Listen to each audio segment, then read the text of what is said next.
Tuan-tuan dan puan sekalian, malam ni saya menerima wakil daripada Pak Megat jemput tuan-tuan dan puan ke surau lah. Beliau ada buat kenduri dan kita ada tahlil sikit pada maghrib dan ada jamaah buat secara berkurang. Menu dia nasi kanak kepala batas, nasi kanak I. Kemudian yang keduanya pada hari Ahad malam Isnin ni kita ada ceramah Ramadan yang akan disampaikan oleh Al-Fadhil Ustaz Lutfi, dan juga kita ada kenduri yang dibuat oleh sahabat kita iaitu Encik Azizan Pemintek. Okay. Jadi jemput juga tuan-tuan dan puan pada hari Ahad malam Isnin, dan juga pada malam tu kita ada pelancaran tabung Ihya Ramadan untuk surau kita lah. Jadi antara banyak program yang kita dah rancang, ada 7-8 program untuk Ramadan ni, dan kita akan gunakan duit daripada tabung yang akan kita kutip lah. Kita akan buka sepanjang sebulan itu. Maknanya segala sumbangan pada tabung tu kita akan belanjakan untuk program pada bulan Ramadan lah. Kalau tak cukup, baru kita akan gunakan duit tabung tu. InsyaAllah pada hari Ahad malam Isnin kita akan buat pelancaran. Dan untuk tabung Ihya Ramadan ni kita lantik bendahari khusus lah, iaitu Cikgu Syakir. Jadi kalau tuan-tuan nak bagi terus, bagi pada dia lah untuk pegang duit tabung Ihya Ramadan ni, insyaAllah. Kemudian seterusnya pagi ni kita ada program gotong royong ke 9. Kita nak pasang kemah tepi tu, kemudian kita nak ubah almari belakang tu, dan kita nak pasang canvas untuk jemaah standby untuk perempuan di belakang tu, dan juga kita nak vacuum dalam ni apa semualah. Jadi saya jemputlah tuan-tuan yang berkelapangan pukul 9 pagi ni, insyaAllah. Kemudian dan yang terakhirnya, kita baru menerima ketua polis yang barulah, Jitra kan. Jadi cuma nak maklumnya ketua polis tu iaitu Tuan Muhammad Rodi tu ya, Tuan Rodi yang baju pink ni. Dan beliau ni orang Taman Delima, ketua polis Kubang Pasu. Tu kan. Orang Taman Delima tuan-tuan pun kenal. Kalau ada yang tak kenal kan, menantu arwah Pak Cik Zain kan. Jadi saya bagi pihak surau mengucapkan tahniah lah pada tuan. InsyaAllah mudah-mudahan lepas ni kita ada kerjasama lah surau dengan balai polis, sebab kita ada orang besar kan. Orang paling besar di Kubang Pasu lah kan. Okay, jadi terima kasih sudi mai pagi ni kan. Jadi saya dibahankan beliau pagi ni ada program, terpaksa meninggalkan majlis kita awal lah.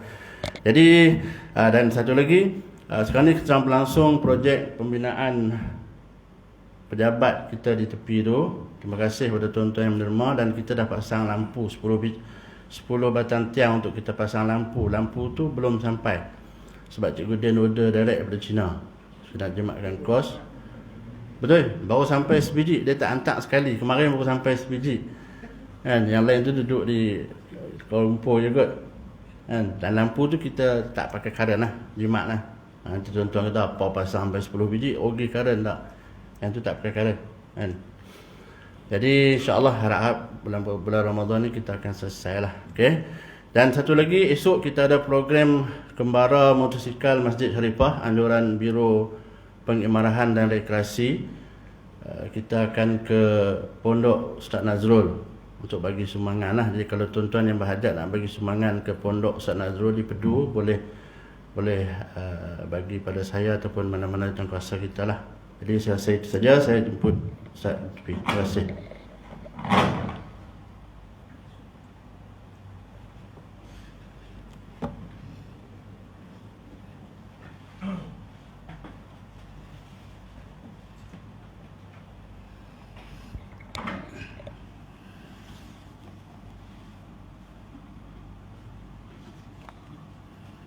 Assalamualaikum warahmatullahi wabarakatuh. Al-Fatihah. A'udzu billahi minasyaitonir rajim. Bismillahirrahmanirrahim. Alhamdulillahi rabbil alamin. Ar-Rahmanir Rahim. Maliki yaumiddin. Iyyaka na'budu wa iyyaka nasta'in. اهدنا الصراط المستقيم صراط الذين أنعمت عليهم غير المغضوب عليهم ولا الضالين آمين. الحمد لله رب العالمين وبه نستعين على أمور الدنيا والدين والصلاة والسلام على رسول الأمين المبعوث رحمة للعالمين. اللهم رب اشرح لي صدري ويسر لي أمري واحلل عقدة من لساني يفقه قولي. سبحانك لا علم لنا إلا ما علمتنا إنك أنت العليم الحكيم. ولا حول ولا قوة إلا بالله العلي العظيم. ثم أما بعد الحمد لله. اللهم بلغنا رمضان. اللهم بلغنا رمضان. اللهم بلغنا رمضان. Amin. Alhamdulillah, terima kasih kepada yang bahagia Al-Fadhil Ustaz Zahir, yang dihormati Tuan Rozi, Ketua Polis Daerah Kubang Pasu, yang saya hormati tuan-tuan ahli jawatan kuasa Surau Al-Husna Taman Derima, yang saya muliakan tuan-tuan sidang jemaah yang dikasihi sekalian, dan yang kita juga sama-sama raikan pada pagi ini, penonton-penonton kita yang mengikuti kita di FB Surau Al-Husna Taman Delima. Jadi untuk menyebarkan keluasan majlis ilmu ini, kita mohon kepada yang menonton untuk share-sharekan program kuliah kita ini. Semoga perjalanan majlis ilmu ini sampai ke rumah masing-masing. Kalau tak sampai ke rumah pun, sampai kepada tapak tangan masing-masing. Alhamdulillah.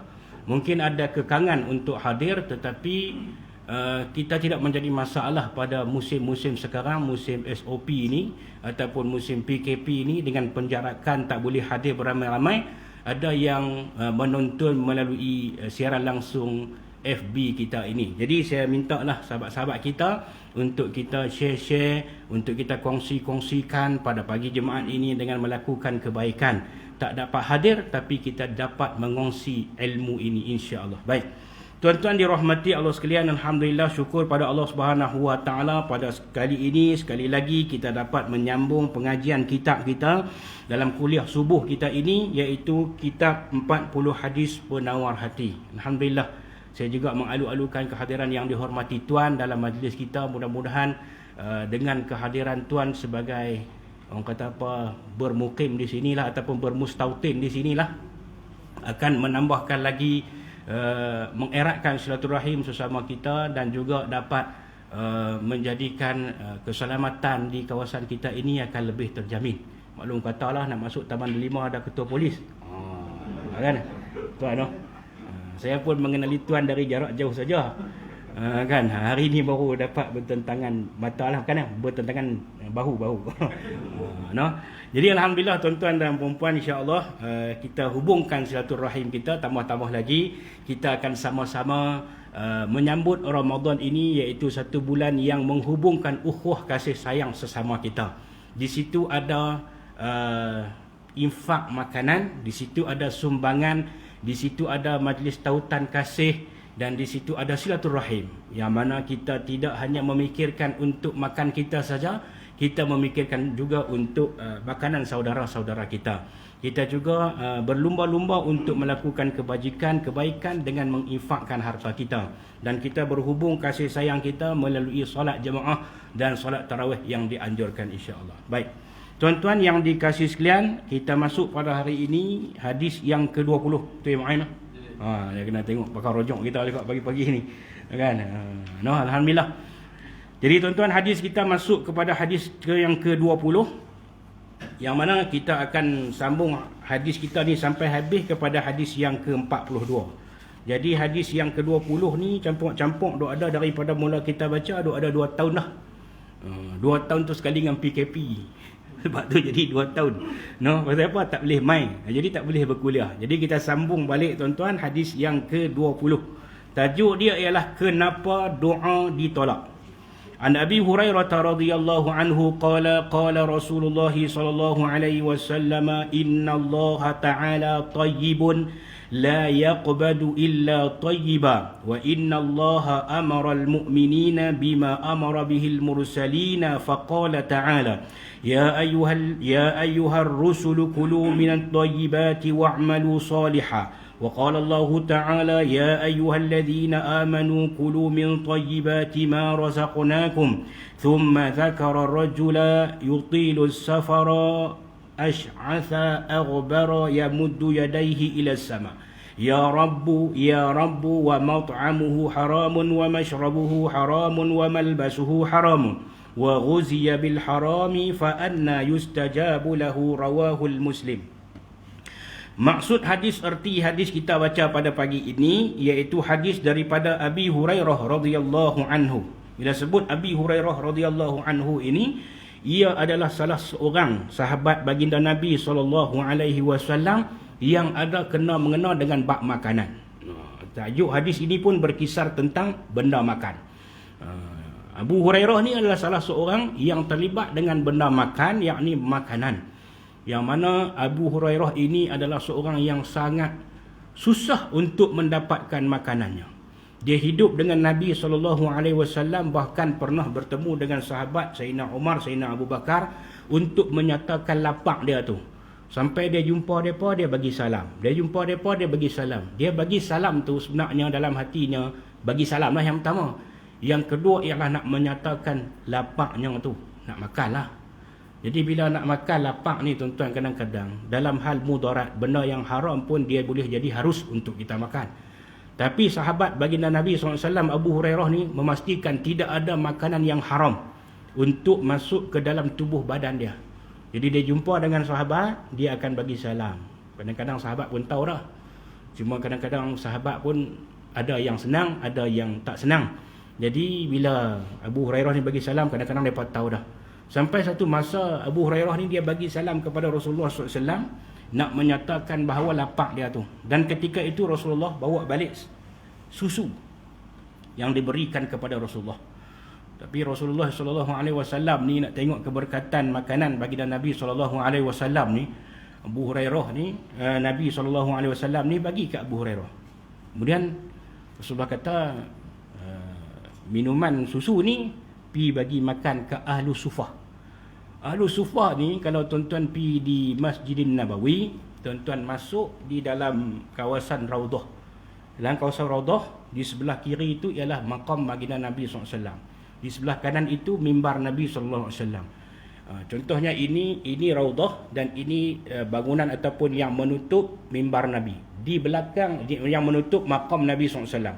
Di belakang maqam Nabi itu ada satu tempat yang dia buat tinggi lebih kurang 1 kaki ataupun 1 kaki setengah. Ukuran yang tepat saya tak pastilah. Di tempat itu ialah tempat duduk Ahlus Sufah. Waktu Nabi SAW sedang berkhutbah ataupun sedang bertazkirah, menyampaikan ilmu, Ahlus Sufah ni ada satu tempat yang mereka duduk situ. Tempat tu boleh masuk lebih kurang 40 orang lebih. Saya berkesempatan sekali duduk di situ. Tu pun nak masuk di situ lebih sakal lagi nak masuk Raudah tu. Sebab memang orang berebut nak duduk ibadat di atas tempat Ahlu Sufah tu. Ahlu Sufah ni golongan yang ikut hijrah dengan Nabi SAW. Mereka ni susah, tak ada kerja, tak ada benda makan. Yang makan apa dia? Habis belajar dengan Rasulullah ataupun habis tazkirah dengan Rasulullah, maka dibawa makanan kepada mereka. Ada orang yang datang bagi makan kepada mereka. Itulah yang dipanggil Ahlu Sufah, yakni orang susah lah. Jadi tempat tu ada keberkatannya. Kalau tuan-tuan berpeluang pergi sekali lagi, carilah tempat Ahlu Sufah tu. Memang dapat tempat tu, no? Memang dapat tempat tu. Dan di hadapan dia tu ialah dia sebut mihrab tahajud. Depan pada tempat Ahlu Sufah duduk tu, di depan tu dia ada mihrab tahajud. Kalau dapat pergi sekali lagi, tuan-tuan pergi cari tempat tu. Duduk di situ buat apa? Niat iktikaf ke? Tuan-tuan duduk di situ, tuan-tuan sembahyang sunat ke, tuan-tuan zikir ke, tuan-tuan buatlah apa saja amalan, dia ada keberkatan di tempat itu. Baik, cerita Abu Hurairah ni tadi tuan-tuan dikasih sekalian. Bila Rasulullah bagi susu tu, Rasulullah kata pergi bagi ke Ahlu Sufah. Abu Hurairah pun kawan lapar. Kawan lapar. Dia kata apa barang? Saya lah kata, dia tak kata macam tu. Aku yang lapar. Aku yang lapar bagi kat mereka. Tapi nak tunjuk kepada keberkatan makanan tu. Keberkatan makanan yang Rasulullah bawa balik itu, kongsi bersama. Ni kita nak kongsi bersama ni Ramadan ni lah. Dan kita duk cari dah setahun punya, duk cari punya setahun. Ni kita nak kongsi lah ni. Nak kongsi dengan sahabat-sahabat kita yang berpuasa. Sebab apa tu? Keberkatan dia tuan-tuan, makanan ini ialah selain daripada kita dapat makanan kita itu halal, kita kongsi bersama macam mana kawan tu puasa dapat pahala. Contoh dia puasa dapat 100%, 100% dia tu kita pun dapat. Tuan-tuan jangan fikir nak bagi makan nasi apa tadi Ustaz ni? Nasi kandang I di kepala batai. Kan? Oh dia kata berat nak jamu puak ni, nasi kandang I kepala batai. Pagi ni I saya promosi percuma I. Kan? Siaran kita dilihat sampai Itali sana tu. Kan? Malam ni lah pagi ni nasi kandang I berkumandang di siaran kita FB Surau Al-Husna Taman Delima. Baik. Tuan-tuan sambung cerita Abi Hurairah ni tadi tuan-tuan. Kita nak kongsi makanan dengan orang ni, biarlah sumber yang kita dapat itu sumber yang halal, jelas kita sendiri tahu, supaya kita dapat pahala yang berganda-ganda, tambah-tambah bulan puasa. Ada sahabat kita duduk di Tok Kesop ni tuan-tuan, dia sponsor masjid berbuka puasa. Setiap hari dia minta lori pi hantar di surau ataupun di masjid. Itulah dalam plastik tu bang, cube buat cube. Cube ni bukan petak ke bulat? Tak kisahlah, petak ke bulat, cube ke tiup ke piup ke miup ke, tak kisahlah, kira ais tu. Tuan-tuan bayangkan ais tu bila campur dalam ayam, ais tu akan berlenang masuk dalam tu, melilau rata ais tu. Yang orang mai buka puasa tu, contohnya petang tu 100 orang, tuan-tuan bayangkan pahala yang dia dapat. Kita duk nampak nak bagi nasi kandang, okey juga nasi kandang, lagi sekarang kita pahala lagi banyak Ustaz bilang biji-biji nasi itu pula dah. Kita jangan kira macam tu tuan-tuan. Kita kira yang benda tu mudah kita buat dan kita boleh berkongsi pahala yang Allah Subhanahu Wa Taala berikan berganda-ganda. Ada satu surau di Al-Ustaz dah tak boleh buat makan berbuka puasa beramai-ramai ni ikut SOP. Surau tu dia buat waktu petang pukul 5.30 sampai pukul 6.30 tak silap, ataupun pukul 7 lebih kurang tu. Mereka sediakan ais cube tu secara percuma. Dia tahu atas meja tu ataupun duduk tu ada tukang cedok 2-3 orang, main cedok bagi. Murah je kan? Kita duk pergi beli itu RM1 ataupun 5 kupang lah, ataupun RM1 lah kita beli. Jadi tuan-tuan, kita boleh rebut peluang ni. Tumpang tak ada orang nak buat lagi. Dia kata hak tu nampak gaya juga Ustaz. Tapi kalau nasi kandang, macam fikir 2-3 kali juga lah. Dengan baju raya tirai, orang perempuan nak salin tirai apa semua ni, dia tak susah hati jugalah. Okey, baik. Jadi tuan-tuan dan buat terima kasih tuan. Terima kasih. Baik, tuan-tuan yang dirahmati Allah sekalian, kita sambung hadis Abu Hurairah tadi ini. Jadi bila Rasulullah SAW bagi pada Abu Hurairah pun pi bagi kepada Al-Sufah ni. Al-Sufah ni minum lepas seorang. Dia kata, sat lagi sampai tang aku tinggal bekas macam kita pergi makan Nuria kan. Pok ni tak tu tengah gulai duk mendidih tu, dia cedok tu lah. Kalingan daging, kalingan batang pisang, lah tinggal kat kita tinggal apa? Tinggal tulang. Tinggal kuah lah. Elok. Tang tahlil tadi aku punya hangguk, la ilaha illallah. Ustaz. Dia panggil ustaz makan nuri. Lepas tu ustaz masuk makan nuri. Tak ustaz buat tahlil tu. Buat tahlil hangguk punya hangguk kat 100 kali kat hangguk tu. Keluar depa beratur dah. Dia tak SOP ustaz kena beratur. Tak apa kan. Sama-sama habis depa beratur tu mai tang kita tinggal kuah. Depa balas kulit, ku balas kuah. Dia kata. Kan. Baik kita masuk hadis kita kan. Baik tuan-tuan dan puan-puan. Jadi selesai semua sahabat Al-Sufah tu minum, dia bagi bekas pada Abu Hurairah. Abu Hurairah bukan nak minum, tengok ada lagi itu bukan sikit. Rasulullah suruh Al-Sufah minum, suruh Abu Hurairah minum sampai kenyang. Tu dia hebatnya keberkatan rezeki yang halal tu yang kita duk kongsi pada hari ini. Tuan-tuan, secara tak sedar kita buat balik rezeki yang halal dengan kerja kita hantar bagi anak bini kita makan rezeki yang halal. Tuan-tuan dirahmati Allah sekalian, maka hadis kita pada pagi ini, duk kira malam lagi ni. Dia tak tahuan siang malam ni. Sebab malam tidur pun tak tahuan. Balik daripada kota Kuala Muda. Saya pergi kota Kuala Muda malam ni 105 km. Patah balik 105 km. 210 km. Pergi tengok kapal tu naik langit ke tinggi, kapal hak kena tsunami tu. Ada surau yang cantik tepi apa namanya? Tepi pantai. Kemarin saya tengok matahari turun dan matahari terbenam. Hui tuan-tuan, no. Nikmatnya rupanya orang macam ni matahari terbenam, no. Bukan tak bisa tengok, duk tengok dalam video tapi tak sama live punya. Kemarin pergi tengok live tu ramai. Okey. Jadi dia duduk tak tahan malam pasal tengok matahari tu lah tu. Baik. Jadi pada pagi ini tuan-tuan, satu hadis yang didatangkan daripada Abi Hurairah radhiyallahu anhu menyatakan bahawa Nabi SAW bersabda, "Innallaha tayyibun", sesungguhnya Allah Subhanahu wa taala itu baik, tayyib. La yaqbalu illa tayyiba, dan tidak menerima kecuali yang baik juga. No, Allah tu baik. Baik, dan Allah terima yang baik-baik sahaja. Wa annallaha amaral mu'minin, dan sesungguhnya Allah telah menyuruh orang-orang yang beriman, yakni kita yang mengaku sebagai seorang beriman, Allah menyuruh orang-orang yang beriman, bima amara bihil mursalin, seperti mana dengan apa yang ia suruh kepada sekalian mursalin, yakni kepada para rasul. Maka Allah berfirman, tengok yang pertama Allah suruh kepada rasul, ya ayyuhar rusulu kulu minat tayyibati wa'malu salihah. Yang pertama Allah sebut tu terus kepada para rasul, wahai sekalian rasul, makanlah daripada yang baik-baik, yang halal, dan beramallah akan amalan yang baik. Para rasul Allah perintah supaya makan daripada makanan yang halal, dan wa'malu salihah, Allah perintah untuk melakukan kebaikan. Wa qala ta'ala, dan Allah Subhanahu wa taala berfirman, dan ia berfirman pula. Ni kepada orang-orang yang mukmin, no? Allah kata apa? Ya ayyuhalladzina amanu. Tadi ya ayyuhar rusulu. Dua perbezaan di situ, no? Jadi Allah apa yang Allah perintah kepada orang mukmin, Allah perintah kepada rasul dahulu. Yang mana Allah kata ya ayyuhalladzina amanu kulu minat tayyibati ma razaqnakum.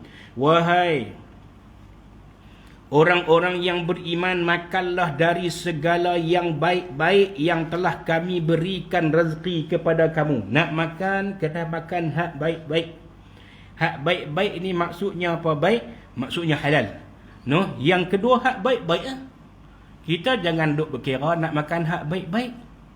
Kita hidup dengan bini kita 20 tahun, hari-hari ikan kering, hari-hari ikan termenung. Dia kata hak tu paling baik. Okeylah tu. Tapi dia kata ikan kering ya ustaz. Saya pun sampai kering dah, dia kata. Ni nak masuk bulan puasa lagi kering. Pagi-pagi makan sok ikan kering. Ada nak telan nak lepas pi. Macam mana John? Ada nak lepas pi John? Dia kata telur masin pun gagah Ustaz. Oi, dia kata sama ikan kering. Suap tak masuk. Tengok-tengok nasi masuk kot lubang telinga. Pasal apa? Ikan kering. Ada orang dia minat ikan kering kot mana pun ikan kering. Tu mungkin side dish sajalah. Tapi main menu punya dia nak kena hak yang pagi pertama kan, nak sahur kan. Jadi carilah hak baik-baik. Duk kira apa dengan bini kita tu, beli udang hak sama besar dengan lengan tu. Dia kata nak masak tak celih belanga Ustaz. Ampun bro, tak baru tak apa. Ni beli udang. Beli udang hak orang duk buat umpan mengaikan. Kan. Dia pergi makan di nasi kandak dengan kawan, 3 ekor sedap sama besar dengan botol mineral tu. Tak kira, belanja kawan boleh. Hak jamu bini ke. Bini kata, nak makan macam mana abang oi? Gatai. Pasal apa? Nu hak dok buat umpan cacing pula. Hak dok buat umpan mengaikan tu. Jom beli hak sak-sak tu. Dia kata, nak buat macam mana abang tak bisa tengok? Main nak ajak sikit. You know? Udang hak besar ni orang tak buang kepala cik oi. Jangan dok buang satgi ketot habis. Ajak macam tu. Bagi makan hak sak tu maksud makanan hak baik-baik. Kan? Bukan bagi hak yang busuk, hak buruk, hak orang tak mau dah, hak orang lelong hak tu buat balik makan. Kan? Tapi bukan hari-hari lah. Kena hari-hari udang sama besar dengan botol tu. Dia kata kalau macam ni boleh tutup syarikat abang ni. No? Tentang faham kot tu. Maksud yang baik-baik tu halal. Yang kedua yang baik-baik yang fresh, yang sedap, yang bagus. Tu maksud baik-baik. Jangan kira tuan-tuan. No? Jangan kira. Nak jamu orang pun macam tu juga. Kita bagi hak yang kita sayang. Ni bulan Ramadan, murtabak hak pungkuk hangit tu, hak tu bagi kat orang. Kalih-kalih hak atas tengok elok. Dia mentabak kan hak atas tengok kuning, mekelit. Tengok berasa terliuk nak makan lala tu. Balik-balik kalih-kalih belakang tu dia hangit sebelah. Dia katuk pandai. Kadang-kadang beli 2 biji, hak bawah tu dia katuk. Hak atas macam tuan-tuan beli buah pelam tau. Oh, marah je buah pelam. Kan beli buah pelam 3 kilo 10 pelam apa tu. Jangan mereka pelam tu. No. 3 kilo harum manis. Ke haram tak manis? Harum manis. Harum manis tak? Harum manis apa? Haram tak manis? Tak boleh guna perkataan ni Cikgu Ihsan. Cikgu Ihsan pergi kayu lah. Baik, tuan-tuan dan perempuan yang dirahmati Allah sekalian. Bagi hak baik-baik, hak elok-elok. No? Dan kata Allah dalam ayat ini, surah Al-Baqarah, Allah SWT nyatakan, ya ayyuhalladzina amanu kulu minat thayyibati ma razaqnakum. Wahai orang-orang yang beriman, makanlah daripada rezeki yang baik, yakni rezeki yang halal yang kami rezekikan kepada kamu. Summa dzakara rajulu. Kemudian Nabi SAW menyebut seorang lelaki yang jauh perjalanannya. Zakara rajulu yutilu safara ash'atha a'ubara yamuddu yadayhi ila sama'. Nabi cerita tentang seorang lelaki yang menempuh perjalanan yang jauh ataupun bermusafir, yang mana kusut rambutnya, rambut berserabai, berdebu tubuh badannya, kemudian mengangkat tangan berdoa kepada Allah, ya Rabbi, wahai Tuhanku, wahai Tuhanku. Sedangkan masa dia berdoa tu, kata Nabi, wa mat'amuhu haram wa malbasuhu haram wa mat'amuhu haram wa ghuziya bil haram fa anna yustajabu lahu. Kata Nabi SAW, wa mat'amuhu haram wa mashrabuhu haram wa malbasuhu haram wa ghuziya bil haram fa anna yustajabu lahu. Makanan dia haram, minuman dia haram, pakaian dia haram. Maka kata Nabi SAW, mulutnya disuap dengan makanan yang haram. Maka bagaimana Allah nak memperkenankan doanya? Itu tajuk hadis kita. Kenapa doa ditolak? Kita duk rasa duk berdoa lama tapi tak pernah dapat pun yang kita doa tu. Sebenarnya dia dapat dari sudut yang lain. Yang tu betul. Tapi ada yang kita hajat betul-betul macam tak dapat. Ni salah satu punca dia main di sini. Hadis ni ajak kita, nak habang kepada kita, Nabi pesan bahawa dia punca duk di makanan. Macam orang yang dalam perjalanan yang jauh, badan dia kusut, masai, kotor, berdebu, kemudian pi nak menghadap orang, nak minta sesuatu, orang tengok pun lain macam. Dan Nabi sebut di sini bahawa orang yang tadi di dalam pemusafiran jauh perjalanan dia kusut, masai, rambut berserabai apa semua ni, angkat tangan doa pada Allah, ya Rabbi, ya Allah minta hak ni, ya Allah minta hak ni, ya Allah minta hak ni. Sedangkan masa dia duk minta tu, makan hak dia makan tu haram, hak dia minum tu haram, hak dia pakai tu haram, berurusan dengan urusan haram. Maka tuan-tuan, fa anna yustajabu lahu. Bagaimana Allah nak mustajabkan doa kita, yustajabu lahu, kita nak minta. Ini tuan-tuan yang dirahmati Allah sekalian, hadis ini yang pertama mengajak kita supaya talabul halalu faridatun, iaitu mencari yang halal itu merupakan satu kefarduan. Macam mana kita nak ukur ni tuan-tuan? Kita pada hari ini banyak terlibat dengan makanan-makanan yang kita sendiri tidak pastikan kesahihan halalnya. Sebagai contoh, kita pergi beli ayam, kita tak tengok pun orang tu sembelih. Jadi kita nak kira dia sembelih betul-betul tak betul macam mana? Kita melihat kepada perilaku ataupun peribadi akhlak kepada orang tersebut. Paling-paling tak ada pun kita kenal dia, pernah berurusan dengan dia. Dan dia juga tuan-tuan dikasih sekalian, tengok dari sudut pakaian pun bagus, kebersihan pun bagus. Jadi kita yakinlah dengan dia sembelih ayam tu, sama ada dia sembelih sendiri ataupun tukang sembelih dia ada. Kita tak tengok pun dia sembelih tu kan. Yang kedua, waktu dia sembelih tadi tu, kita tengok tak pisau yang dia sembelih tadi tu adakah bercampur dengan ayam yang dia sembelih sebelum tu. Dia sembelih ayam yang pertama, ada darah di pisau tu. Selepas tu disambung dengan ayam yang kedua. Kedudukan dia macam mana? Hukum darah dia hukum apa? Hukum darah hukum apa? Duduk dalam badan tak najis, keluar pada badan najis. Kalau kena pada pakaian kita besar duit 5 sen, maka pakaian kita tu kategori najis. Kita pakai dalam solat tak sah. Baik darah pula yang bercampur di antara ayam dengan ayam pun kena kita sama-sama perhatikan di situ. Sebab tu tuan-tuan dan perempuan yang dikasihi sekalian, waktu kita kecil-kecil dulu, jarang kita jumpa ayam yang kita beli-beli pada hari ini. Nak boleh makan ayam daging, dulu orang panggil ayam daging lah. Nak makan ayam daging ni kenuri saja. Itu pun kalau macam saya, kampung betul-betul kampung ya. Kenuri ni pun orang buat main ayam seorang 2 ekor pun ada. Pakat ayam dia bagi. Ayam kampung. Nah, ayam kampung. Jadi sembelih makan ayam kampung tu je lah. Jaranglah nak jumpa ni daging ni. Daging ni saya ingat waktu sekolah rendah kot, barulah jumpa ayam daging ni tuan-tuan. Sebab tu kita ni perlu berhati-hatilah. Kalau tuan-tuan pergi market ke, tuan-tuan kenal ke Tok Lebai tu ke apa semua, tuan-tuan yakin dengan dia tu pun satu kefarduan bagi kita tuan-tuan. Itu bab berkaitan dengan makan hak halal-halal ni. Ni hak yang bercampur-campur tak tahuan ni. Tuan-tuan bulan puasa, ada orang jemput pergi buka puasa di hotel. Hotel tu pun nama pun dulu nama Islam lah, nama tak tahu Islam kata Islam, tak tahu nama kan. Dulu kita yakinlah dengan nama yang berkonsepkan Islamik tu. Lepas tu dia tukar nama. Kita pun nak pergi makan. Tapi aku tengok ustaz main lepas dia kata. Pula dah. Dia duk ukur tentang ustaz lah kan. Aku tengok ustaz main dah. Pergi tanya ustaz. Ustaz pergi makan buka puasa di hotel tu macam mana? Oh, dia kata saya masuk ambil ke dapur tu. Buat apa? Saya picit tengok puak hak masak tu seperti apa. Tuan-tuan dikasih sekalian, ada satu hotel di Alostak tu. Mula ni. Ada satu hotel di Alostak tu, saya tengok sendiri tuan-tuan. Tukang masak dia tu. Tukang masak dia tu bukan orang Islam kita. No? Masa mana? Tapi saya tak makan lah tu. Tukang masak dia bukan orang Islam kita. Kita pergi duduk kolam hotel tu duduk tengok kan. Tengok dia keluar. Dah lah muka tu tak Islam. Isap rokok ni bercabang. Pasal apa? Duduk tempat masak di hotel dia tak boleh isap rokok. Dia keluar kat kolam tu. Tak ada. Lepas tu ada keluar seorang kawan dia lagi, bukan bercakap bahasa kita lah, cakap bahasa depa. Dan bukan orang kita pun. Maksudnya bukan orang kita, bukan orang negara kita pun.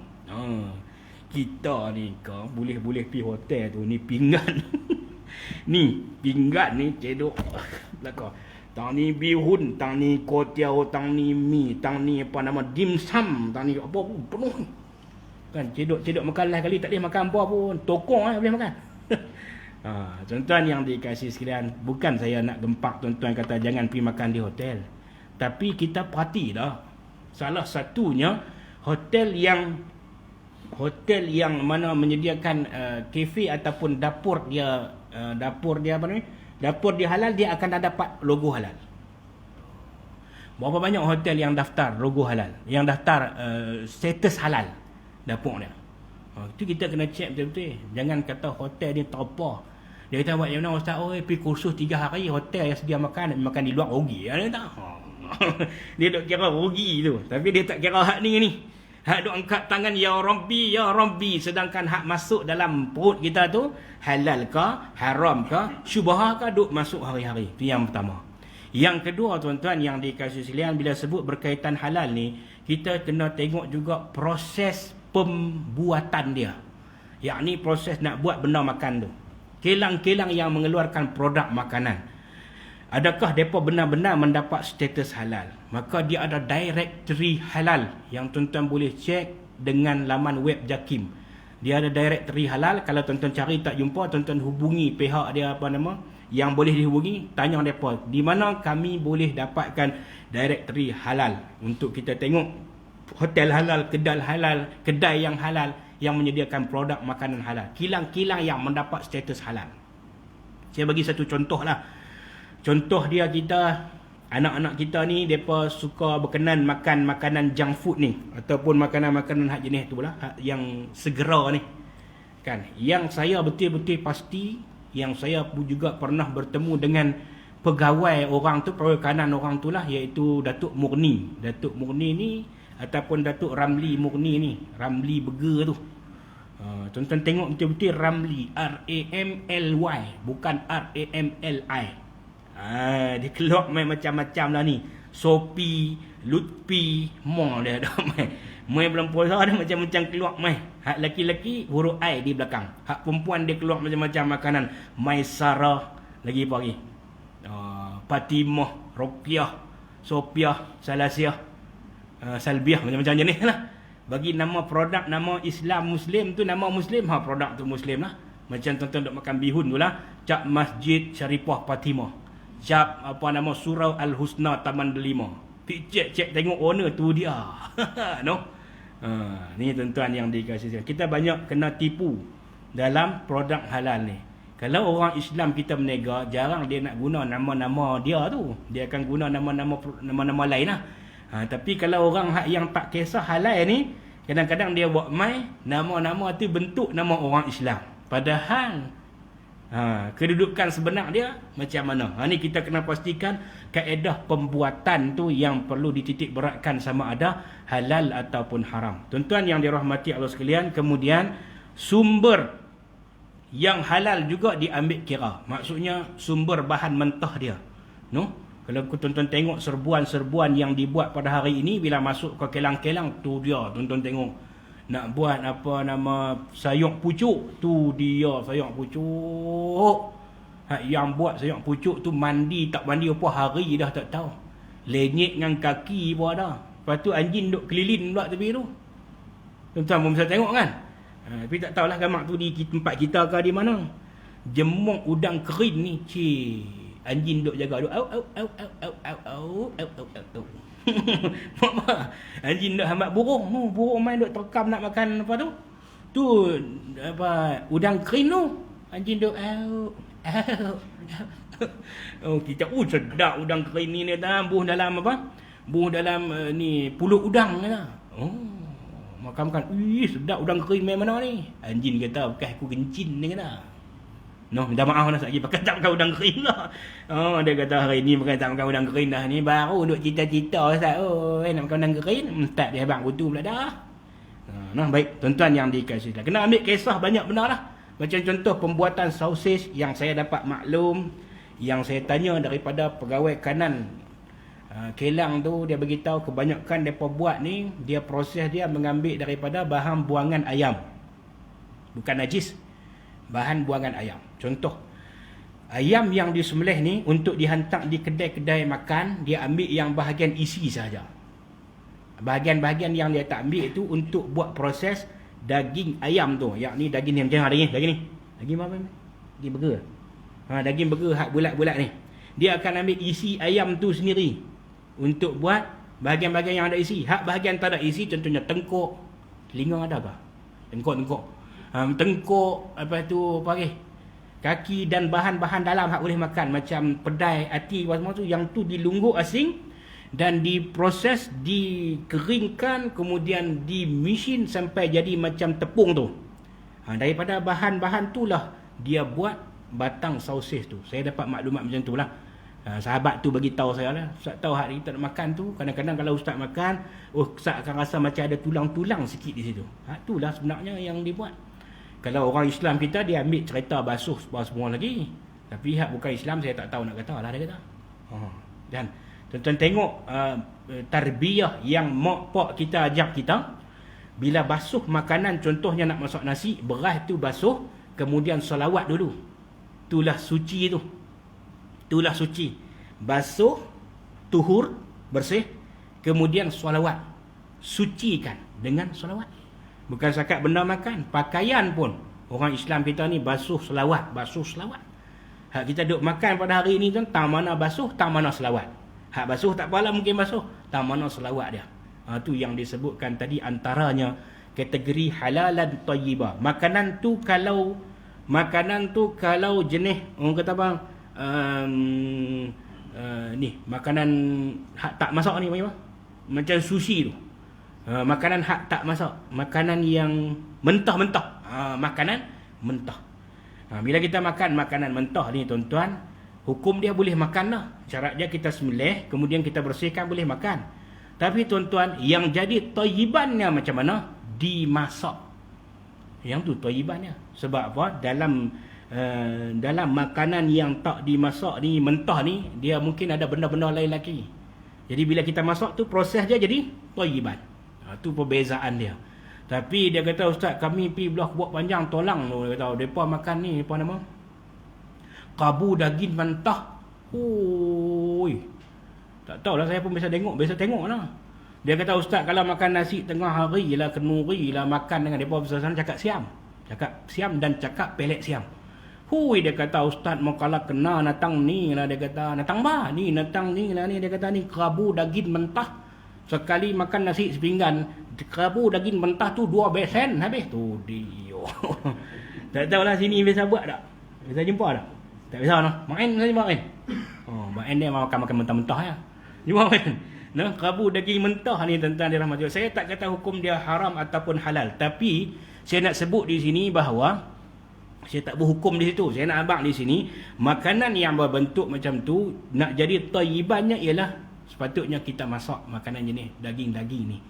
Masak ke, bakar ke, ataupun kita celok dulu sekali ke. Orang dia kata celok tak rasa ni. Dia mau rasa daging tu bagi ada darah-darah sikit. Pula dah. Dia campur ni daging mentah, kerabu, krisik. Krisik, lepas tu nyuk hak muda tu dia mesin dulu. Campur guih, lepas tu buh dalam tu. Macam-macam lah, garam, gula apa semua masuk dalam tu. Dia kata sekali cedok 2 besen, sedap-sedap tu. Dia jenuh makan. Jadi tuan-tuan dan puan, yang dimaksudkan kategori makanan kita ni kena tengok banyak proses dia. Baik, kita masuk kepada keterangan hadis ini. Allah Subhanahu wa taala memerintahkan kita supaya mencari rezeki dan sumber yang halal. Kita ni terlibat dua lah. Satu rezeki halal tu yang kita nak bawa balik, dan yang pertama sekali dah mestilah sumber dia. Rezeki yang kita bawa balik tu contohnya adalah makanan, mesti sumber dia kena beli. Bila beli tu kewangan yang kita gunakan tu main dari mana? Yang tu sumber yang halal tu. Kena cek yang tu kita ni. Nabi kata kita hidup di akhir zaman ni, kalau tak melakukan perkara haram ataupun tak terlibat dengan riba, tapi kita juga kena debu-debu dia. Yang tu berat tu. Yang mana sumber yang halal sama ada rezeki itu untuk dimakan, diminum atau dipakai. Kita setengah orang ni dia ada fikir, dia kata hak makan minumnya, hak belah masuk dalamnya, hak di luar tak apa. Dia kira semua tuan-tuan. Kita tukang tayar kereta sumber daripada mana? Orang sponsor. Pasal apa orang sponsor? Pasal kita boleh menandatangani apa dia? Boleh menandatangani lesen bazar Ramadan. Pula marah buat tu dah ustaz ni. Tak, saya akan katakan hampa. Hampa tak buat duk takut apa? Nak dapat lesen bazar Ramadan, contohlah ni tak ada pun orang yang bagi lesen tu tak buat pun kerja tu. Saya bagi satu contoh, tapi kalau berasa buat macam mana? Pakat berasa seorang sikit lah. Nak buat macam mana? Ni nak raya. Nak raya ni tak usah bagi hak makan-makan lah, bagi pakai tukang tayar kereta Michelin. Hak berketui-ketui tu. Dia kata tukang tayar Michelin, hak mahal sekali. Jadi dengan tukang tayar Michelin 4 biji tu, luluilah dapat apa?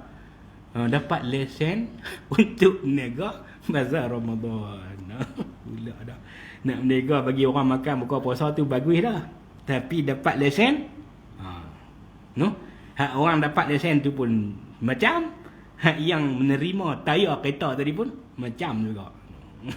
Kita tunjuk orang lah, tunjuk kita pun lebih kurang tu dah juga. Kalau tuan-tuan boleh sign sesuatu yang boleh, mesti orang akan main buat baik lah. Ni kita tak ada lesen apa, buat tak ada lah. Macam kita ada lesen. Ni tuan-tuan semua ni ada lesen. Nak lesen apa ni? Lesen mutu ya dah. Saya ada lesen ustaz. Lesen apa? Abang lesen kita. Jadi bila kita ada sesuatu yang boleh meluluskan, orang pun akan main dekat dengan kita. Berkawan dengan kita. Buat baik dengan kita. Bagi kat kita. Jadi tengok samalah tuan-tuan. Nak terima ke apa. Kerana sumber yang haram adalah tempat kemurkaan Allah. Dan tubuh badan yang tumbuh daripada memakan makanan yang haram itu akan dibakar di dalam api neraka. Yang disebut oleh Nabi SAW. Daging yang tumbuh daripada halal. Mana bata min haram, fannaru awla bih. Sesuatu ketui daging yang tumbuh daripada sumber yang haram, maka nerakalah paling utama bagi dia. Kita bukan di sini saja tuan-tuan. Nak pi di sana esok tu dia. Hak masuk kok ni haram, masuk kok ni haram. Haram belakang. Maka makanan-makanan yang haram itu, yang tumbuh daripadanya daging tu akan dibakar. Kita tak payah tengok tang tumbuh daging api neraka lah. Tengok di dunia ni sudahlah, dia bukan nak senang pi mana pun tuan-tuan. kita makan sumber benda yang haram, syubhah apa semua ni, bila kita makan, tengok tak ada umur 40. Mai masuk umur 40, hak tu naik, hak ni naik, kelang gula apa lagi, kelang darah, kelang apa lagi, semua kelang-kelang dah jadi. Kelang kolesterol. Pasal apa? Duk makan benda-benda hak tu. Dia kata habis hak tak makan Allah bagi ujian. Hak tak makan Allah bagi ujian. Hak makan tu pun Allah bagi ujian juga. Yang pertama ujian makan, yang kedua ujian sakit. Hak yang tak makan pun kena juga. Pasal apa? Allah bagi ujian kerana kamu mengaku sebagai orang beriman. Dua-dua dapat. Tapi tuan-tuan, dua perbezaan di situ. Duk masuk haram-haram, tengok tak lama gaut, duk tak gaut sakit orat, lepas tu sakit saraf, lepas tu sakit tulang, lepas tu sakit pinggang. Macam-macam demai. Waktu masuk umur 40 ni, sebelum 40 gigi lurus batang.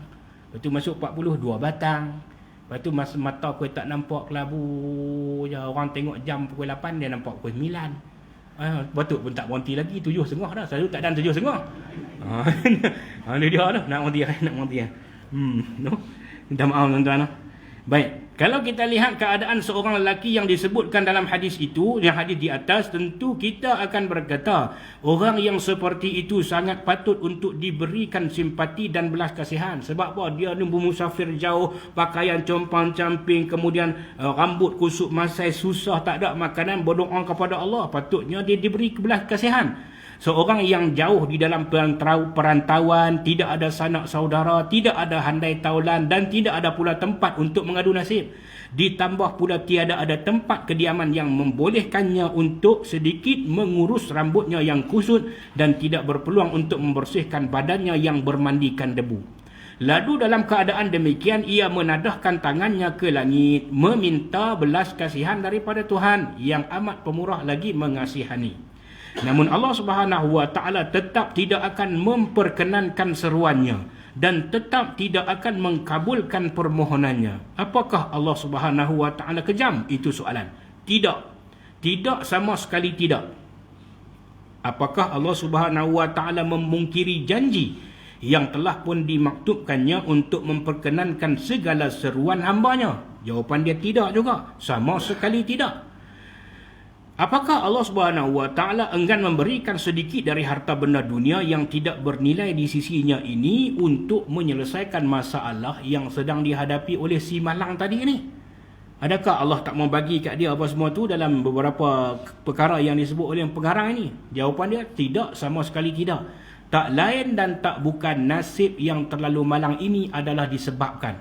Pasal apa Allah tak mau bagi kat dia juga? Dia sebut dah sini. Syekh buat kesimpulan di sini, dia kata tidak lain dan tidak bukan, yang mana tak lain dan tak bukan nasib yang terlalu malang ini sudahlah menghadapi perjalanan yang jauh apa semua ni, tapi malangnya lagi disebabkan daripada makanan dia, disebabkan daripada minuman dia dan pakaian yang ambil daripada harta yang haram. Oleh itu hendaklah kita berhati-hati sekali dalam mencari nafkah kehidupan supaya kita tidak terlibat dengan sumber yang diharamkan oleh Allah Subhanahu wa taala yang dapat menjadi batu penghalang terhadap doa yang dimohonkan kepada Allah Subhanahu wa taala. Kita hantar anak orang mengaji, masuk satu kelas kali dengan anak kita aja, anak kita masuk kelas mengaji tu, anak orang pun masuk kelas mengaji tu. Kita pun berdoa lah, ya Allah, bagi anak aku cerdik macam anak depa sama, ya Allah. Tiba-tiba anak kita tak boleh menguasai.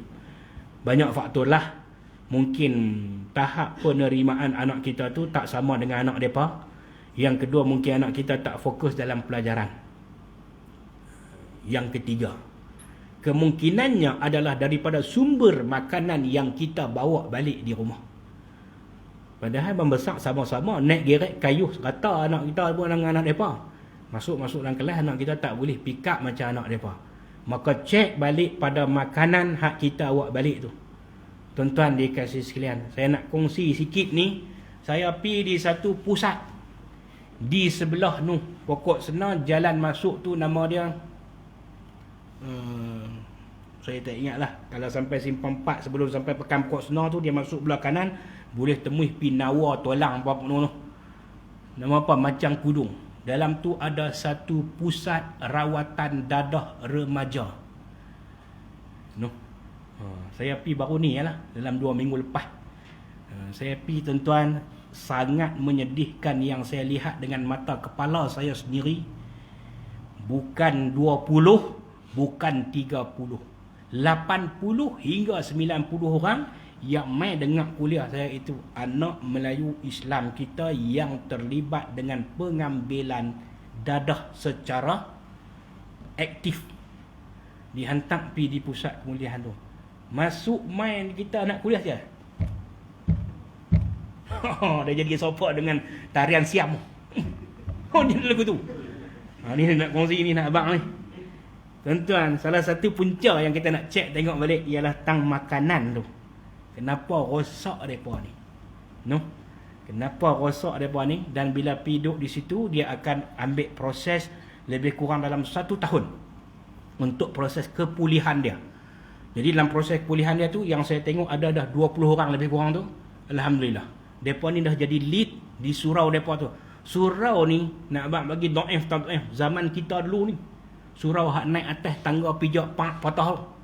Pijak-pijak tangga patah. Surau macam tu lah mereka duduk. Tempat-tempat duduk ni, Allahu Akbar. Tak tahu nak abang lah. Dia ada bilik ditok dia. Lepas tu masuk proses fasa pertama, fasa kedua, sampailah fasa ke berapa. Fasa yang terakhir tu baru dia ada fasa pemulihan. Saya tengok cukup sedih. Muka handsome, hidung mancung macam artis tu. Rambut ni yang apa? Rambut yang nak merah, nak putih, yang hitam tak apa nak hitam. Anak orang segak-segak. Bukan muka cak ayamnya, bukan muka pecah rumah. Orang segak-segak ni saya tengok, ya Allah, segak-segak macam anak tuan-tuan semua lah. Sedihnya anak Melayu orang Islam ni, anak orang Islam kita ni tuan-tuan. Saya rasa sedih, rasa sebab lah. Duk fikir pasal remaja lagi. Lebih bukan bermula pada tahap ni lah. Kan, lepas kita 4 ni, kita 5. Tak dan masuk mengaji, sambung belajar more lagi.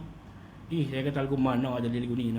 Ini jawapan dia duk tang ni tuan-tuan. Sebab masa mereka hidup dulu, banyak benda yang kita sumbat masuk dalam perut mereka, kita tak fikir pun. Bukan kita lah, kita tak fikir pun benda hak masuk tu haram ke halal ke, Tuhan tunjuk di dunia lagi. Jadi tuan-tuan dan puan-puan, fikirlah untuk diri kita nak jawab di hadapan Allah. Yang kedua, fikir generasi kita ke depan ni nak jadi apa. Tu saya baru jumpa tak sampai 100 yang berdaftar, yang mau pergi dalam program kepulihan. Hak nu hak yang berselerak rata dunia tu. Hak duduk dalam kebun getah, hak duduk dalam lau ayam, hak duduk dalam kelang tinggal, hak duduk dalam rumah buruk tinggal. Berapa banyak lagi duk ada. Jadi tuan-tuan dan puan, kita renung sejenak supaya akan menjadi satu penawar kepada hati kita, insya-Allah. Jadi saya kira tuan-tuan dan puan-puan dirahmati Allah sekalian, cukup untuk pagi ini. Insya-Allah kita akan sambung pada hari Ahad sana. Pada hari Ahad ni, malam tu kuliah tu, saya mungkin tak baca kitab ni lah. Kitab ni kita berhenti dulu sakat ni, kita sambung lepas raya pula. Itu pun kalau ada umur panjang lah. No? Umur kita panjang lagi, kita sambung lepas raya pula. Malam Ahad ni kita akan cerita sikit lah bab Ihya Ramadan kita, insya-Allah. Jadi sekadar itu sahaja, mohon ampun, mohon maaf. Sekian, wabillahi taufiq wal hidayah. Wassalamualaikum warahmatullahi wabarakatuh. Bismillahirrahmanirrahim. Alhamdulillahirabbil alamin wassalatu wassalamu ala asyrafil mursalin wa ala alihi wa sahbihi ajma'in. Allahumma ij'al jam'ana hadza jam'an marhuma wa tafarruqana min ba'dihi tafarruqan ma'suma. Rabbana atina fid dunya hasanah wa fil akhirati hasanatan wa qina adzaban nar. Wa sallallahu ala sayyidina Muhammadin wa ala alihi wa sahbihi wa sallam. Walhamdulillahi rabbil alamin.